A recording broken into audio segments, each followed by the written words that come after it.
تو وہ اپنے سسرالوں میں بھی راج کر رہی ہوتی ہیں، نصیب خراب نکلا تو وہ زندگی سے بیزار ہو جاتی ہیں۔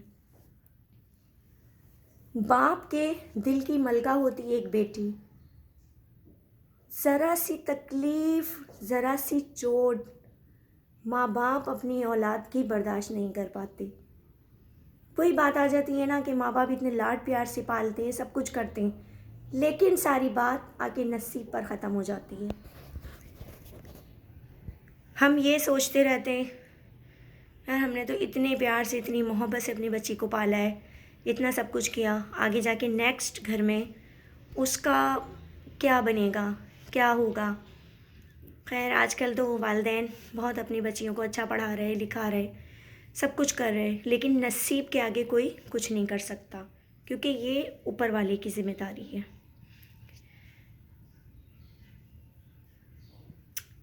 ایک باپ نے ایک بچی کی تربیت بہت اچھے طریقے سے کی، اس کو پھولوں کی طرح سنبھال کے رکھا، ذرا سی اس کی تکلیف کے اوپر ماں باپ پریشان ہو جاتے ہیں، دکھ پہنچتا ہے انہیں،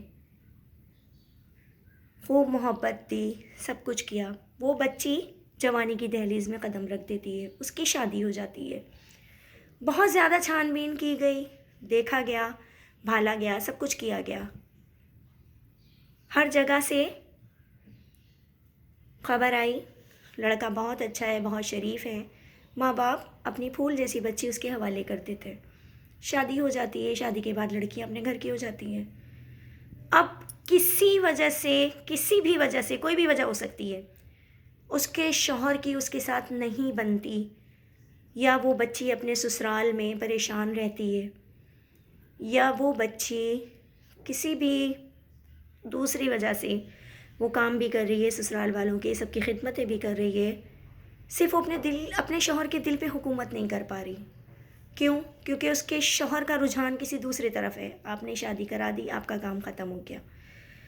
اب اگر اس کا شوہر کسی اور میں انٹرسٹڈ تھا، آپ کو نہیں پتا، آپ نے اپنی بچے کی شادی کرا دی، آپ نے سب سے معلوم کیا، آپ سے یہ اہم بات، امپورٹنٹ بات چھپا لی گئی۔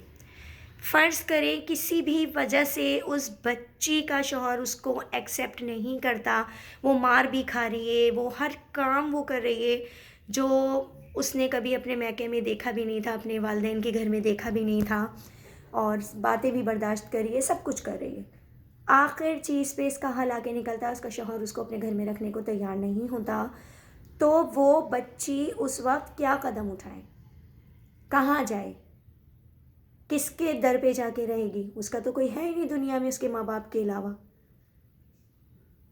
تو وہ کیا کرے ایسے حال میں؟ کیا وہ خودکشی کر لے؟ خودکشی کرنا تو ویسے اسلام میں حرام ہے، وہ کیا کرے؟ وہ تو اپنے باپ کی دہلیز پہ ہی آ کے واپس بیٹھے گی نا، اپنے باپ سے ہی گلا شکوہ کرے گی نا کہ میں نے تو اس طریقے سے اپنا گھر بنانے کی بہت کوشش کی تھی لیکن میرا گھر نہیں بن سکا۔ یا ضروری نہیں ہے کہ یہی سارے معاملات کی وجہ سے ایک لڑکی اپنے میکے میں آ کے بیٹھتی ہے، ایسا بھی ہو سکتا ہے کہ 2-3 بچے ہونے کے بعد اس کی شوہر کی اچانک سے ڈیتھ ہو جاتی ہے، بچے چھوٹے ہیں، سسرال والے اس کو اپنے سسرال اپنے گھر میں رکھنے کو تیار نہیں ہیں، اس سے کہتے ہیں کہ بھئی ہم تمہارا بوجھ نہیں اٹھا سکتے، اب تمہارا شوہر نہیں ہے، تم جاؤ یہاں سے، اپنے بچے لوٹ چلی جاؤ، یا بچوں کو اپنے پاس رکھ کے لڑکی کو اکیلا بھیج دیتے ہیں، تو وہ بیچاری لڑکی کیا کرے؟ خودکشی کر لے کہ میرا تو کوئی سہارا نہیں ہے؟ وہ آ کے بیٹھے گی اپنے ماں کی دہلیز پہ، وہ آئے گی اپنے باپ کے گھر پہ، اس کی چوکھٹ پہ، کیونکہ اس کے علاوہ دنیا میں اس کا کوئی سہارا نہیں ہے۔ لیکن بے حس لوگ اس بات کو نہیں سمجھتے، وہ یہ سمجھتے ہیں کہ ہم نے اپنی بیٹیوں کی شادیاں کر دی، اب ان کا جینا مرنا ان کے سسرال میں ہے، سسرال میں ان کے سسرال والوں کا رویہ ان کے ساتھ کیا ہوتا ہے یہ کسی کو نظر نہیں آتا۔ سارا الزام گھوم پھیر کر اس معصوم بچی کے سر پہ آ رہا ہوتا ہے کہ اسی کے اندر کوئی خرابی تھی، اسی کے اندر کوئی پریشانی تھی جو یہ اپنے گھر کو نہیں بنا سکی۔ میں نہیں مانتی اس بات کو، میں یہ کہتی ہوں کہ ایک عورت بہت حد تک کوشش کرتی ہے اپنے گھر کو بنانے کی، اپنے گھر کو سنوارنے کی، اپنے گھر کو سجانے کی، لیکن بعض مشکلات اس کی زندگی میں ایسی آ جاتی ہیں کہ اس کا دل پتھر ہو جاتا ہے، دل اس کا سخت ہو جاتا ہے. وہ یہ سوچنے پہ مجبور ہو جاتی ہے کہ میں نے کتنی کوشش کر لی لیکن میرا اس گھر میں گزارا نہیں ہے، میں کیا کروں، میں کہاں جاؤں. اور اگر اس حالت میں بھی اس کے ماں باپ یا اس کے بھائی ایسے نکل گئے یا گھر میں اس کی بھاوج جیسی آ گئی جو شادی شدہ لڑکی کو برداشت نہیں کر رہی، اس کے بچوں کو برداشت نہیں کر رہی، تو وہ لڑکی کہاں جائے گی. سوچے اس بات پہ، غور کیجئے. اپنی بچیوں کو اس لائق بنائیے، اس قابل بنائیے، چھوٹے چھوٹے ہنر سکھائیے ان کو ان کے پیروں پہ کھڑا ہونا سکھائیے کہ ہم نے تو تمہیں ناز و نام سے پالا ہے، ہم تو تمہاری پرورش بہت اچھی کر رہے، لیکن آگے کا نصیب ماں باپ نہیں جانتے. آگے کیا ہوگا ماں باپ نہیں جانتے. وہ اپنی بیٹیوں کو، اپنی پھول جیسی شہزادیوں کو رخصت کر کے اگلے کے حوالے کر دیتے ہیں. اب اس گھر میں اس کے ساتھ کیا معاملات ہو رہے ہیں، کیا معاملات اس کے ساتھ ہونے والے ہیں، یہ کوئی نہیں جانتا. اس کا نصیب اچھا گزرے گا، برا گزرے گا، یہ کوئی بھی نہیں جانتا. میں نے ایسی لڑکیوں کو دیکھا ہے کہ خوبصورت سے خوبصورت لڑکیاں شادیاں ہو جاتی ہیں، شادیوں کے بعد معلوم چلتا ہے کہ شوہر سے ان کی بنی نہیں ہے. اور پیاری پیاری لڑکیاں، کوئی تو 3 مہینے کے بعد طلاق لے کے بیٹھ جاتی ہے، کوئی بچے ہونے کے بعد کسی کا شوہر مر گیا.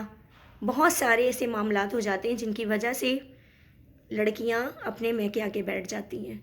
تو یہ سوچنا چاہیے کہ ہم اپنی بچیوں کی پرورش کچھ اس طرح کریں. ہم بیٹوں پہ تو بہت توجہ دے رہے ہوتے ہیں، اس کو اعلیٰ سے اعلیٰ تعلیم دلاتے ہیں، ہر کام کراتے ہیں اس کو، کہ اس کے ذمہ داری یہ ہے کہ کوئی نیکسٹ لڑکی جب گھر کے اندر آتی ہے تو ہمارے بیٹے کی ذمہ داری ہے اس کی دیکھ بھال کرنا، اس کو کھلانا کمانا. ہمارا بیٹا اچھا کمائے گا تو اس کی بیوی اور اس کے ہونے والے بچے خوش رہیں گے. لیکن ہم ایک لڑکی کے بارے میں یہ نہیں سوچتے. ہم سوچتے ہیں بس اس نے میٹرک کر لیا بہت ہے، انٹر کر لیا بہت ہے، اس کی ہمیں شادی کرانی ہے، اس کو دوسرے گھر جانا ہے. خدا را بیٹیوں کو ان کے پیروں پہ کھڑا ہونا سکھائیں. آپ ان کو ہنر سکھانے کی کوشش کیجئے کہ کل کو اگر ان کے حالات برے ہو جائیں اور ان کو اپنے باپ کی چھت کے نیچے جگہ نہ ملے رہنے کی تو وہ خودکشی جیسا قدم نہ اٹھائیں، وہ کوئی غلط قدم نہ اٹھائیں، بلکہ ہمت اور حوصلے سے اپنے بچوں کی پرورش کر سکیں. جو ہنر ان کے پاس ہے اس کو وہ استعمال کریں. ضروری نہیں ہے کہ آپ اعلیٰ سے اعلیٰ ایجوکیشن دلا سکتے ہیں. خدا نخواستہ حالات خراب ہوتے ہیں تو وہ ٹیچنگ بھی کر سکتی ہے، بچی پڑھ بھی سکتی ہے، عالمہ بنا دیں، علم دین سکھائیں. دین کا آج کل اس قدر کام ہو رہا ہے، اس کام میں بچی لگ کر اپنا بوجھ اٹھا سکتی ہے. اس کو یہ مت محسوس ہونے دیں کہ تم بس اب بوجھ بن گئی ہو. اب جب تک تم زندہ رہو گی تو تمہارا یہ بوجھ تمہارے گھر والوں کو اٹھانا ہوگا. خدا را سمجھیں اس بات کو. بس آج کے لیے اتنا ہی کافی ہے. زندگی رہی تو نیکسٹ جمعے کو دوبارہ آپ کے سامنے حاضر ہوں گے. اپنی دعاؤں میں یاد رکھیے گا. السلام علیکم ورحمۃ اللہ وبرکاتہ.